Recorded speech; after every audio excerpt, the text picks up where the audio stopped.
Hi everyone, this is Anam. Welcome to PhD jobs and admission. आज के इस video में हम एनटीए पीएचडी एंट्रेंस टेस्ट के लिए मोस्ट एक्सपेक्टेड एमसीक्यूज देखने जा रहे हैं रिसर्च मेथोडोलॉजी पर।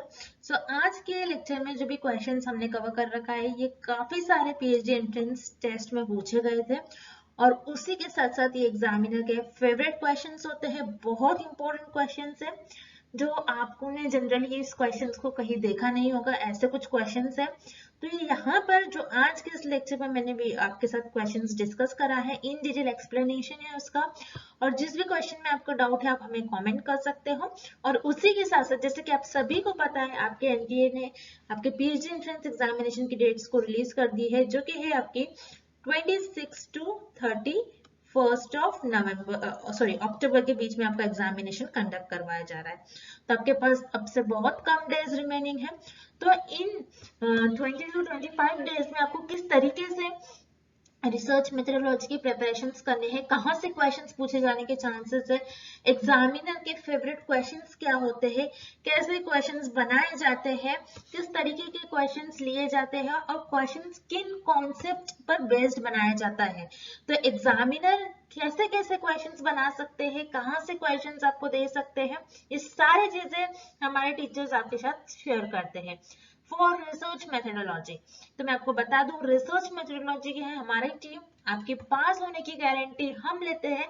यानी हम आपको इतना प्रिपेयर करवा देते हैं कि आप एटलीस्ट पासिंग मार्क्स तक मार्क्स स्कोर कर सको।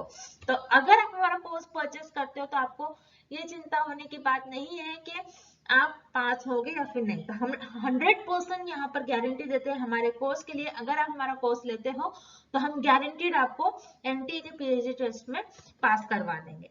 उसी के साथ साथ जैसे कि आप सभी को पता है आपका कंप्यूटर बेस्ड टेस्ट है, तो उसके लिए भी हम प्रिपरेशंस करवाते हैं किस तरीके से आपको कंप्यूटर बेस्ड टेस्ट के लिए हमें प्रिपेयर करवाना है। सारी चीजें हम आपको पेपर 1 पेपर 2 के लिए करवाते हैं। सो पेपर 2 के लिए हमारे पास स्टडी मटेरियल, पेपर 1 के लिए हम आपको गाइड करते हैं। तो इस तरीके से हम आपको कोर्स प्रोवाइड करते हैं जिसके लिए आपको व्हाट्सएप यहाँ पर व्हाट्सएप नंबर पर हमें कॉन्टैक्ट करना है या फिर आप हमारे ऐप पर ही डायरेक्टली हमें कॉन्टैक्ट कर सकते हो। तो देखिए ज्यादा टाइम वेस्ट नहीं करते हैं और आज के इस सेशन को हम स्टार्ट करते हैं। So let's begin with the today's lecture. जैसे कि मैं आपको जल्दी से बता दूं, जो कि आपका पेपर 1 रिसर्च मेथोडोलॉजी होता है जिसमें आपको 50 एमसीक्यूज पूछा जाता है। तो यहाँ पर हम आपको रिसर्च मेथोडोलॉजी पर आपका वीडियो लेक्चर्स प्रोवाइड करते हैं जिसमें आपका पूरा सिलेबस कवर्ड होगा, जिसमें theory lectures, MCQs lecture plus previous year questions के आपको लेक्चर सीरीज देखने मिलता है। मॉक टेस्ट में आपके हम प्रैक्टिस करवाते हैं। एज ऑल नो कि आपका जो एनटीए का पीएचडी एंट्रेंस एग्जामिनेशन होता है ये कंप्यूटर बेस्ड होता है, इसीलिए मॉक टेस्ट भी हम आपको कंप्यूटर बेस्ड करवाते हैं कि किस तरीके से आपको क्वेश्चंस को सॉल्व करना है। और एज वेल एज अगर आप कंप्यूटर बेस्ड टेस्ट दे रहे हो, ऑनलाइन दे रहे हो टेस्ट, तो आपको किस तरीके से प्रॉब्लम्स फेस आ सकती है, उससे किस तरीके से ओवरकम करना है, वो सारी चीजें मॉक टेस्ट से आपकी कवर हो जाती है। देन उसके बाद नोट्स काफी सिंपलेस्ट लैंग्वेज में है। उसी तरीके से अगर आप इंटरनेट से नोट्स पढ़ते हो तो डिफिकल्ट लैंग्वेज यूज करी जाती है जिससे कि आपके क्वेश्चंस को और सारी चीजें समझने में काफी टाइम लगता है। इंग्लिश डिफिकल्ट यूज करी जाती है, तो हमारे सिंपलेस्ट लैंग्वेज और टीचर्स का यहाँ पर एक्सपीरियंस भी हमारे नोट्स में, जिससे कि हमने पॉइंट्स को हाईलाइट कर रखा है जिससे कि आपको क्वेश्चंस पूछे जाने के चांसेस है। एंड उसी के साथ साथ revision PDF plus previous year questions भी हम आपको प्रोवाइड कर रहे हैं। तो यहाँ पर आपको सारा चीजें अगेन हमारे कंटेंट से आपको 50 में से एटलीस्ट 40 to 45 एमसीक्यूज पूछा जाएगा। ये हम गारंटी के साथ आपको कंटेंट प्रोवाइड कर रहे हैं, जिसके लिए अगेन स्क्रीन पर दिए गए नंबर पर व्हाट्सएप के थ्रू आपको हमें कॉन्टैक्ट करना है या फिर आप हमारे ऐप के थ्रू डायरेक्टली स्टडी मटेरियल को एक्सेस कर पाओगे। तो जल्द से जल्द आपको लेना है। आपको जैसे कि सभी को पता है एग्जाम डेट आ चुकी है जो कि है 26 to 31 ऑफ अक्टूबर। तो बहुत कम टाइम है, 1 मंथ ही है। अगर आप इतना भी 1 मंथ में अगर आप स्टडी करते हो इजीली आपका पीएचडी एंट्रेंस टेस्ट एनटीए का क्लियर हो जाएगा। तो ज्यादा टाइम वेस्ट नहीं करते, सेशन को हम स्टार्ट करते हैं। जैसे कि आप स्क्रीन पर देख सकते हो पेपर 2 का भी हम आपको स्टडी मटेरियल प्रोवाइड करते हैं जिसमें आपको full syllabus notes, MCQs plus previous year questions भी देखने मिलेंगे। इन सारे सब्जेक्ट्स पर हम आपको स्टडी मटेरियल प्रोवाइड कर रहे हैं। अगर इन सारे सब्जेक्ट्स के अलावा भी आपको कोई और सब्जेक्ट का स्टडी मटेरियल चाहिए तो आप मुझे कॉमेंट कर बता सकते हो। उस पेपर 2 के लिए भी आपको दिए गए स्क्रीन पर जो नंबर नजर आ रहा है इस पर व्हाट्सएप के थ्रू आपको हमें कॉन्टैक्ट करना है। So that's it. हम आज के सेशन को हम स्टार्ट करते हैं। First question, critical reason is a reason of. इस क्वेश्चन में हमें फाइंड आउट करना है कि क्रिटिकल रीजन कौन सा रीजन होता है। अब क्रिटिकल रीजन आपका हाइपोथेसिस, टेस्टिंग से रिलेटेड है। अब जब अपनी हाइपोथेसिस को टेस्ट करते हो रिसर्च में, तो आप हमेशा नल हाइपोथेसिस को टेस्ट करते हो, या फिर आप नल हाइपोथेसिस को एक्सेप्ट कर लेते हो या फिर रिजेक्ट करते हो। सो आप क्या करते हो जब हाइपोथेसिस टेस्ट परफॉर्म करते हो, जैसे G test, T test, ANOVA test, ये सारे टेस्ट में मान लीजिए आपका जो कर्व है कुछ इस तरीके से गिवन होता है। इस कर्व में अगर आपके जो वैल्यूज है, आपके जो एरर्स है इस रीजन में लाई करते हैं, तो आप क्या कहोगे, इस रीजन को हम कहते हैं रिजेक्शन रीजन, जिसमें आप कहोगे कि क्रिटिकल वैल्यू, आपके जो वैल्यूज है, आपके जो एरर्स है अगर इस रीजन में लाई करते हैं तो उसे हम कहते हैं रिजेक्शन रीजन। अगर आपके वैल्यूज इस रीजन में लाई करते हैं, रिजेक्शन रीजन में लाई करते हैं, तो आप इस केस में आपके नल हाइपोथेसिस को रिजेक्ट कर लेते हो। और अगर आपके जो वैल्यूज है, आपके जो एरर्स है इस रीजन में अगर लाई करें, तो उस केस में आप क्या करते हो, आपकी नल हाइपोथेसिस को रिजेक्ट नहीं करोगे बल्कि एक्सेप्ट कर लेते हो। सो रिजेक्शन क्रिटिकल रीजन कौन सा रीजन होता है, ऐसा रीजन जिसमें आपके जो वैल्यूज है, आपके जो एरर है इस रीजन में लाई करे, मतलब रिजेक्शन रीजन में लाई करे, जिस केस में आप क्या करते हो, आपके नल हाइपोथेसिस को रिजेक्ट कर लेते हो। तो क्रिटिकल रीजन वो रीजन होता है जिसे हम कहते हैं रिजेक्शन रीजन। दैट्स व्हाई आपका करेक्ट ऑप्शन हो जाएगा option A, rejection. Next, what is the mean of the observations 50, 60, 80, 100, 35 and 15? इस क्वेश्चन में हमें कुछ ऑब्जर्वेशंस गिवन है, कुछ डेटा गिवन है, और उस डेटा का हमें मीन फाइंड आउट करना है। सो मीन जिसे हम एवरेज भी कहते हैं, आपको इस डेटा की एवरेज वैल्यू फाइंड आउट करनी है। अब मीन का भी फॉर्मूला होता है, आपको मीन का फॉर्मूला पता होना चाहिए कि मीन का फॉर्मूला क्या होता है। सो मीन का फॉर्मूला होता है submission of xi upon n। Submission का मतलब होता है एडिशन, कि आपके पास जितना भी डेटा है, जितने भी नंबर्स है, उन सबको आपको ऐड करना होता है। जैसे यहाँ पर हमारे पास जो भी डेटा है हम उसको पहले ऐड कर लेते हैं। 50 plus 60 plus 80 plus 100 plus 35 plus 15 divided by n। n का मतलब होता है टोटल नंबर्स, टोटल ऑब्जर्वेशंस। तो यहाँ पर आपके पास कितने टोटल नंबर्स है, 1 2 3 4 5 एंड 6। तो डिवाइडेड बाय आपका हो जाएगा 6। सो इन सारे नंबर्स को, इन सारे टर्म्स को अगर आप ऐड करते हो तो आपका आंसर आ जाएगा 340 डिवाइडेड बाय 6। तो 340 डिवाइडेड बाय 6 का आपका आंसर आ जाएगा 56.6। तो इस केस में आपका जो मीन है, आपकी जो इस डेटा की एवरेज वैल्यू हो जाएगी वो हो जाएगी 56.6। दैट्स व्हाई आपका करेक्ट ऑप्शन हो जाएगा option A. Next, dash are simply facts और recorded measure of certain phenomena. इस क्वेश्चन में हमें एक डेफिनेशन गिवन है, हमें फाइंड आउट करनी है कि ये डेफिनेशन किस ऑप्शन की डेफिनेशन होगी। अब इस डेफिनेशन में हमें ये गिवन है कि एक सिंपली फैक्ट है, एक फेनोमेना है जिसकी आप रीडिंग लेते हो, जिसको मेजर करते हो, उसको रिकॉर्ड करते हो। सो वो कौन सा ऑप्शन होगा, हमें ये फाइंड आउट करना है। सो वो ऑप्शन होगा आपका डेटा। सो इस क्वेश्चन में आपको बस दो ही ऑप्शन में कंफ्यूजन होगी, इंटेलिजेंस तो होगा नहीं, क्योंकि ये ह्यूमन बीइंग के क्वालिटीज से रिलेटेड है। सो यहाँ पर आपका ऑप्शन सी इनकरेक्ट हो जाएगा, बस ऑप्शन ए और बी में थोड़ा कंफ्यूजन होगा। तो डेटा क्या होता है आपका, किसी फेनोमेना को आप, कोई फेनोमेना है उस फेनोमेना के आप रीडिंग लेते हो, उसकी रीडिंग लोगे, उसको मेजर करोगे एंड देन उसको रिकॉर्ड करेंगे। ओके, उस फेनोमेना की रीडिंग लोगे, उसको मेजर करोगे, उसको रिकॉर्ड करोगे, तो उससे हम कहते हैं डेटा। और इंफॉर्मेशन किसे कहते हैं, इंफॉर्मेशन हम प्रोसेस्ड डेटा को हम इंफॉर्मेशन कहते हैं।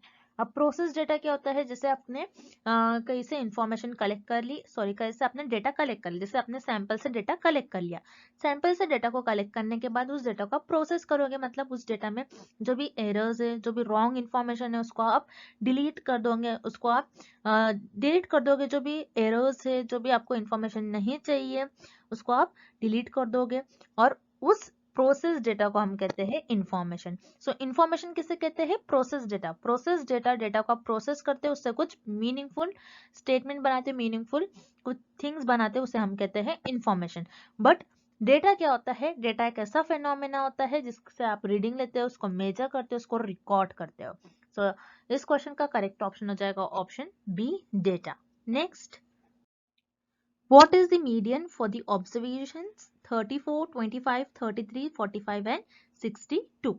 इस क्वेश्चन में हमें कुछ ऑब्जर्वेशंस गिवन है, कुछ डेटा गिवन है और इस डेटा का हमें मीडियन वैल्यू फाइंड आउट करना है। अब मीडियन क्या होता है, आपके जो ऑब्जर्वेशंस, आपके जो डेटा होता है उसकी मिडिल वैल्यू को हम कहते हैं मीडियन। अब इस क्वेश्चन में हमें मीडियन फाइंड आउट करना है गिवन ऑब्जर्वेशंस का। सो मीडियन को फाइंड आउट करने के लिए आपको कुछ स्टेप्स याद रखना है। अगर आप ये स्टेप्स याद रखोगे तो आप कभी नहीं भूलोगे कि मीडियन को किस तरीके से फाइंड आउट करना होता है। तो मीडियन को फाइंड आउट करने का स्टेप 1 होता है। स्टेप 1 में आपका जो भी डेटा होता है उसको आप अरेंज करोगे इंक्रीजिंग ऑर्डर में। इंक्रीजिंग ऑर्डर में आपके डेटा को आपको अरेंज करना है। जैसे यहाँ पर आपका सबसे स्मॉलेस्ट डेटा नंबर है 25, देन 33, देन 34, देन 45, देन 62। तो आपने ये इंक्रीजिंग ऑर्डर में आपके डेटा को अरेंज कर लिया। देन स्टेप 2 में आप ये देखोगे कि आपको जो नंबर्स गिवन है, आपको जो डेटा गिवन है वो ऑड है या फिर इवन है। मतलब अब जैसे कि आपको ये डेटा गिवन है, इसमें कितने नंबर्स आपको काउंट करना है, 1 2 3 4 5। मतलब आपको जो ये डेटा गिवन है ये ऑड है। अगर 6 और नंबर होता है, 62 के बाद एक और होता है तो 6 होता है टोटल। तो उस केस में आपका जो डेटा होता है वो इवन होता है। बट हमें जो डेटा गिवन है इस केस में ये ऑड है। अगर आपका डेटा ऑड है उस केस में आपकी मीडियन की वैल्यू, अगर आपका डेटा ऑड होता है तो उस केस में आपकी मीडियन की वैल्यू सिर्फ एक ही होती है। अगर इवन होता है तो उस केस में आपकी मीडियन की वैल्यू 2 होती है। अब ये डेटा जैसे कि ऑड है तो यहाँ पर एक ही आपकी मीडियन वैल्यू होगी। जैसे हम लेफ्ट से जा रहे हैं, फर्स्ट सेकेंड थर्ड नंबर पर 34 आ रहा है। अगर हम राइट से भी जा रहे हैं, फर्स्ट सेकेंड और थर्ड नंबर पर आपका 34 आ रहा है। फिर क्योंकि ये डेटा ऑड है और ऑड डेटा की मीडियन वैल्यू सिर्फ मिडिल वैल्यू एक ही होती है और इस केस में आपकी मीडियन वैल्यू हो जाएगी 34। दैट्स व्हाई आपका करेक्ट ऑप्शन हो जाएगा option B 34। Next question,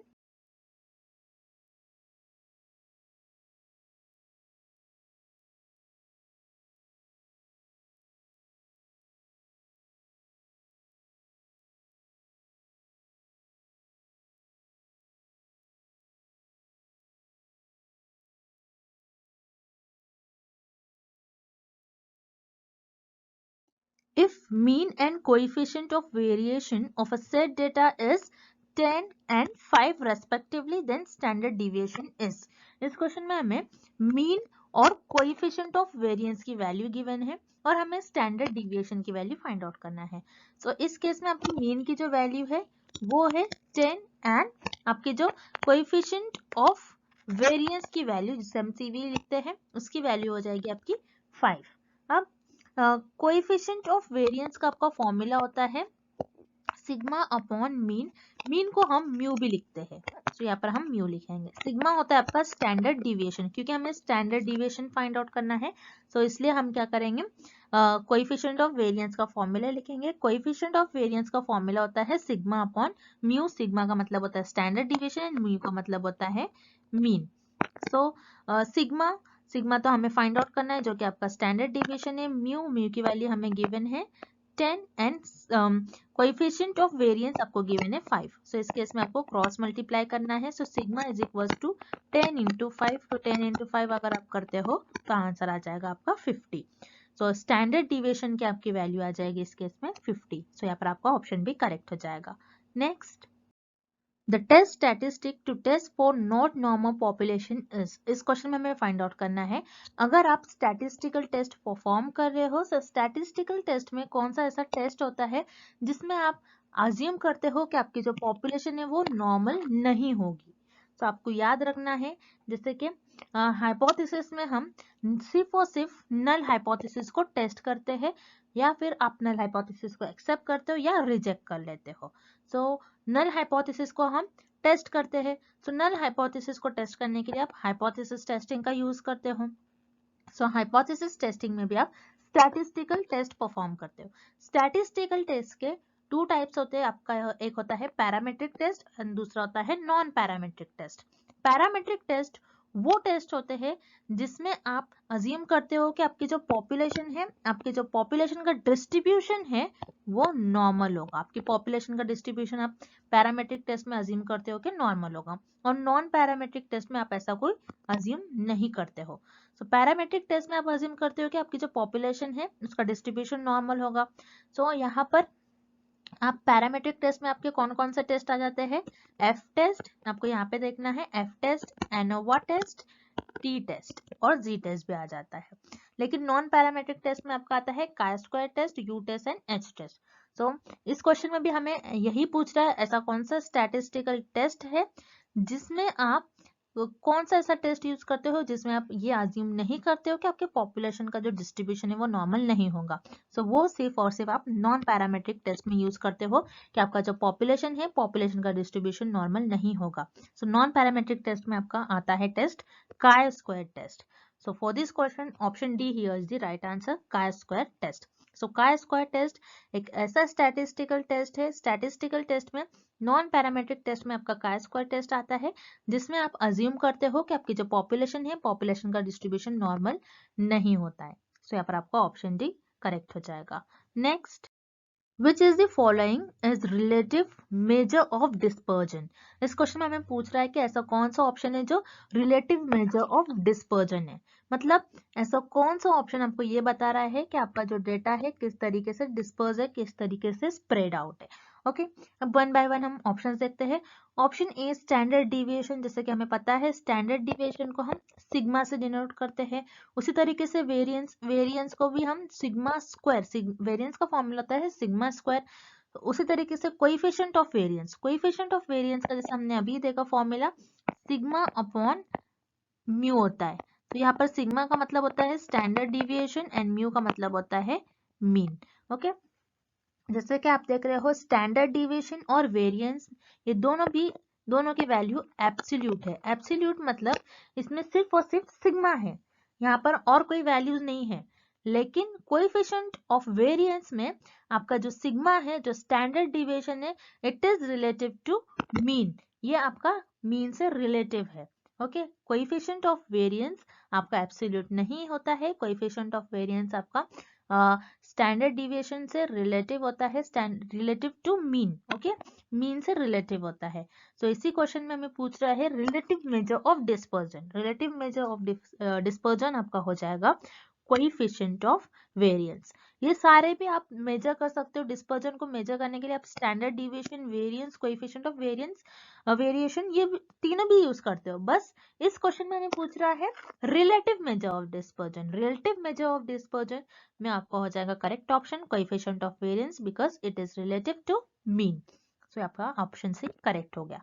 next, which of the following is the non-random method of selecting samples from a population?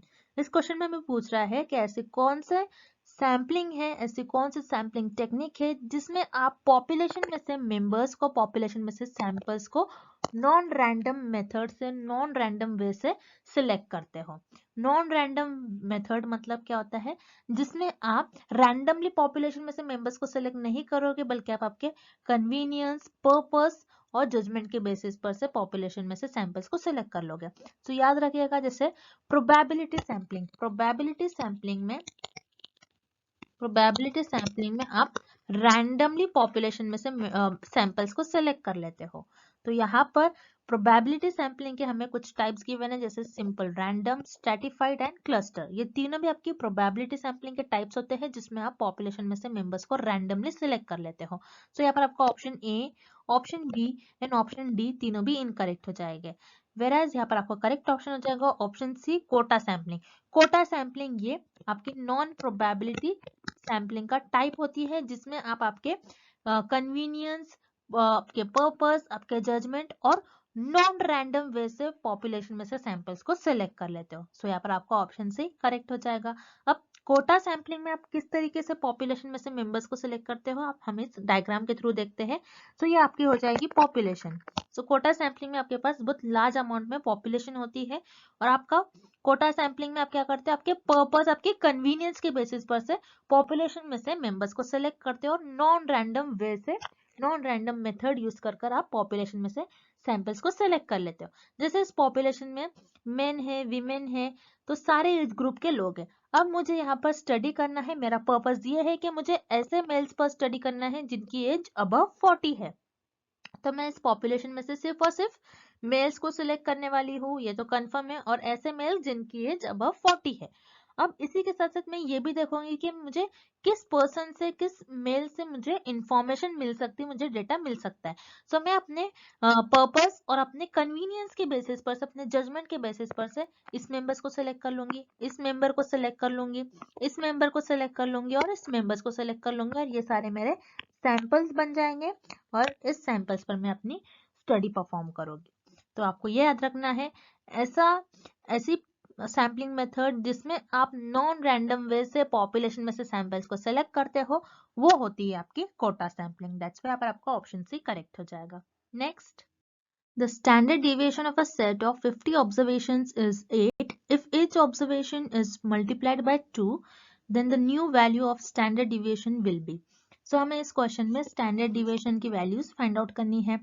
तो हमें एक ओल्ड स्टैंडर्ड डिविएशन की वैल्यू और एक न्यू स्टैंडर्ड डिविएशन की वैल्यू फाइंड आउट करनी है। ओल्ड की वैल्यू हमें सारी गिवन है और हमें न्यू स्टैंडर्ड डिविएशन की वैल्यू फाइंड आउट करनी है। तो स्टैंडर्ड डिविएशन जिसको हम सिग्मा लिखते हैं, उसका फॉर्मूला होता है under root of xi minus x bar the whole square divided by capital N। अब इस क्वेश्चन में हमें बताया है कि standard deviation of a set 50 observations. 50 observation मतलब यहाँ पर कैपिटल N का मतलब होता है टोटल नंबर ऑफ ऑब्जर्वेशन। तो टोटल हमारे 50 ऑब्जर्वेशन है।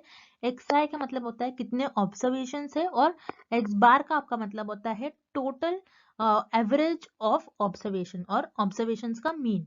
ओके, सो इस केस में हमें गिवन है कि standard deviation of a set of 50 observation, total 50 है, और 8 क्या है, 8 हमें ओल्ड सिग्मा, 8 क्या है ऑब्जर्वेशन हमें गिवन है।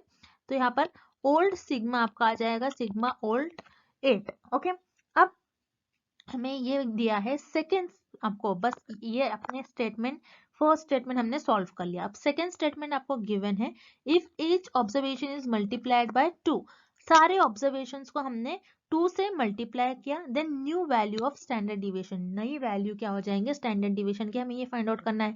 सो ओल्ड को हमें ध्यान ही नहीं देना है, बस हमें ये याद रखना है कि स्टैंडर्ड डिविएशन हमें इतना, स्टैंडर्ड डिविएशन का फॉर्मूला ये हो गया। अब न्यू स्टैंडर्ड डिविएशन आपका हो जाएगा अंडर रूट ऑफ, क्योंकि यहाँ पर हमें बताया है कि हर एक ऑब्जर्वेशन को हमें 2 से मल्टीप्लाई करना है। सो ये हो जाएगा आपका 2xi minus 2x bar the whole square divided by capital N। अब 2xi minus 2x bar square, यहाँ पर हम 2 कॉमन ले सकते हैं। सो यहाँ पर आपको 2 कॉमन लेना है। सो 2 कॉमन लेने के लिए आपको हो जाएगा 2 स्क्वायर, क्योंकि ये स्क्वायर में है पूरा, इसलिए 2 स्क्वायर आपका कॉमन आ जाएगा, xi minus x bar the whole square divided by n। अब 2 का स्क्वायर, यहाँ पर स्क्वायर एंड स्क्वायर कैंसिल हो जाता है, इसलिए आपका 2 बाहर आ जाएगा। अंडर रूट ऑफ आपका क्या बच गया, xi minus x bar the whole square divided by n। So यहाँ पर आपका हो जाएगा 2, ये आप देख रहे हो xi minus x square divided by n, ये आपका सिग्मा ओल्ड था, और सिग्मा ओल्ड हमें कितना गिवन है 8। सो 2 इंटू 8 हो जाएगा आपका 16। तो इस केस में आपका क्या हो जाएगा, न्यू स्टैंडर्ड डिविएशन, न्यू आपका जो सिग्मा न्यू हो जाएगा उसकी वैल्यू आ जाएगी आपकी 16। दैट्स व्हाई पर आपका ऑप्शन सी करेक्ट हो जाएगा। Next, if the first and third quartiles are 22.16 and 56.36 respectively, then quartile deviation is। इस क्वेश्चन में हमें फर्स्ट एंड थर्ड क्वार्टाइल्स की वैल्यूज गिवन है। फर्स्ट क्वार्टाइल की वैल्यू है 22.16 एंड थर्ड क्वार्टाइल की वैल्यू है 56.36, एंड हमें क्वार्टाइल डिविएशन की वैल्यू फाइंड आउट करनी है। अब क्वार्टाइल डिविएशन क्या होता है पहले तो आपको ये पता होना चाहिए। क्वार्टाइल डिविएशन आपको, अगेन क्वार्टाइल डिविएशन ये बताता है आपका जो डेटा है, डेटा किस तरीके से स्प्रेड है, किस तरीके से डिस्ट्रीब्यूट है। सो क्वार्टाइल डिविएशन भी आपको ये बताता है आपका डेटा किस तरीके से स्प्रेड आउट है।